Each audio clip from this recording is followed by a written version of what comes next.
Hey folks, my name is Joey. I'm a crafter, 3D printer, and a collector of model trains, and I'm going to show you how I build a variety of different things.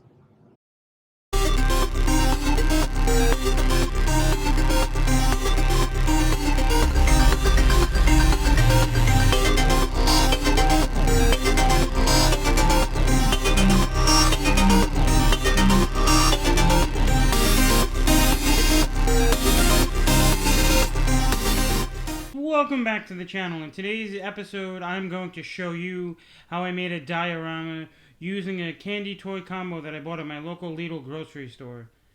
I was amazed at how well this was made. It lit up, it played the music from the movie, but the only thing was it wasn't that detailed, but I was able to add the detail that was missing. It was amazing that I was able to find this. So I decided to buy two and make one for me and a family friend that is really into the movie Ghostbusters. I thought this would be a great project and something really, really cute as a desktop model. I think it came out great. Let's see what you guys think. Oh God, is that a ghost? Oh God, it's coming at me.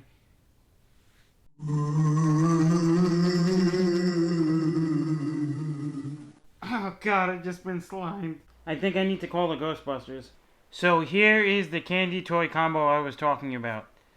As you could see, it is missing a lot of the chrome work that it has, but it has some detail of chrome. But it was missing some detail that I painted on later. I thought it was really cool. Here's how it looks like and how it sounds in action.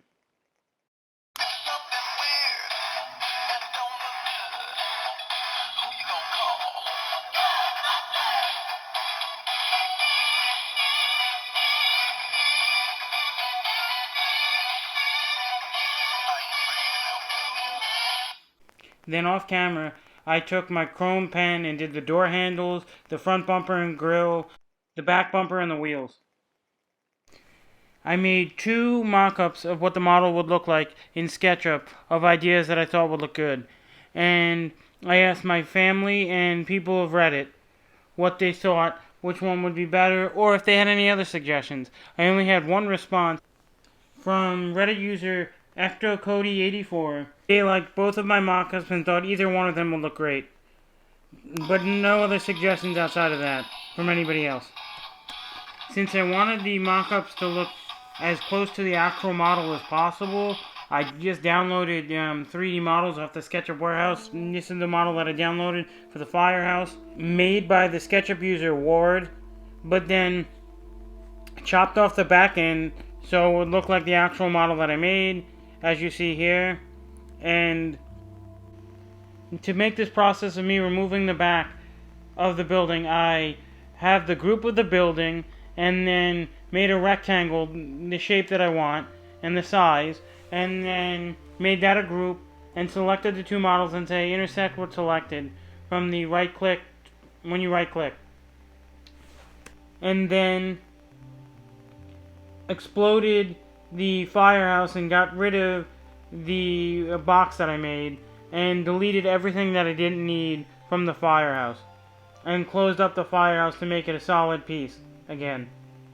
This is roughly what the model looked like before I posted it to Reddit.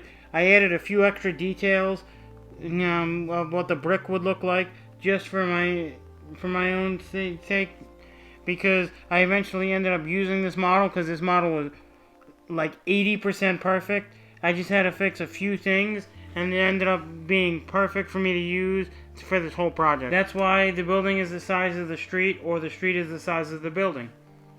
And then I just copied the model for the street to do the same thing to make a mock-up of what it would look like with the Stay Puft Marshmallow Man. I was thinking of making a model where the Stay Puft Marshmallow Man was just out on the street and attacking the town, I guess. And the Ghostbusters would be there pointing their proton packs at the Stay Puft Marshmallow Man.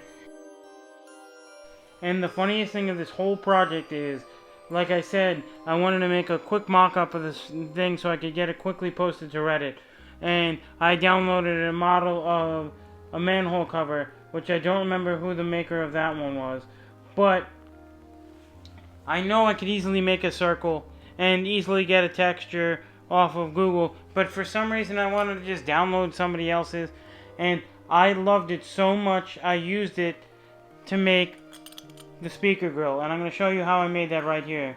I thought it was very interesting because for the image that the person used to make this manhole cover, it reminded me of a speaker grill cover.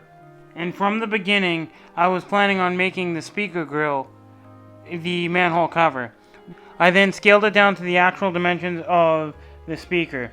It ended up not really being to scale to the whole project, but I wanted it to be the scale of the speaker because so the sound could actually come out properly, and it sounds as best as it can with the speaker that it has in it, even though the speaker isn't the greatest in it.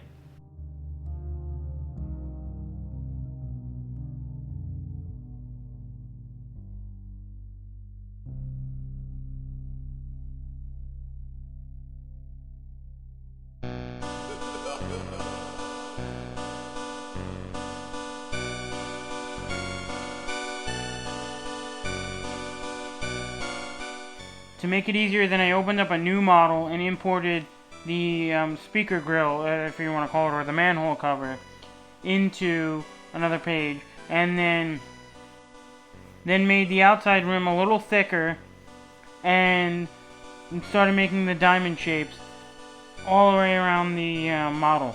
And how I did that so they're all evenly spaced, I took and then made another circle using the offset tool, and then push-pulled it a little lower in, so I have all different depths to make it feel like it's a real thing, and look like it's a real manhole cover. And use the offset tool again to make all the different circles to get the sections that I wanted for the speaker holes.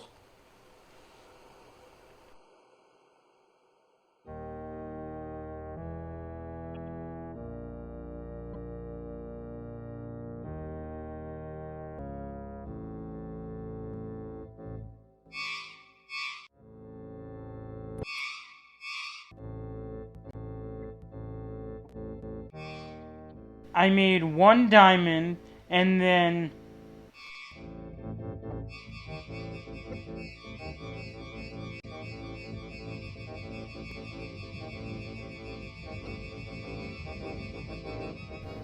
made a line in the center and used the rotate tool and the options key on Mac, and then rotated it to the spot that I wanted it and hit X, and then entered how many times I wanted it to go around.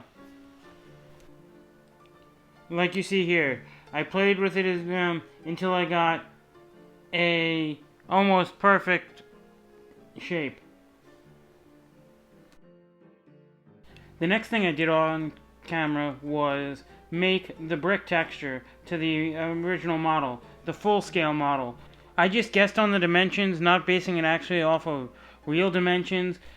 I just guessed on what looked good for what the brick would look like, and to be honest, I did it on, like I said, on the full scale model, and I did not scale it down to the actual size yet, and I never actually scaled it to maybe the actual dimensions that it should be, because number one, I don't know the height of the actual building. I tried looking it up, and number two, I didn't even think to actually make it to the right scale until after I started making the cop car, so I can make the cop car at the proper scale, which I made this way before I even had the cop car even designed.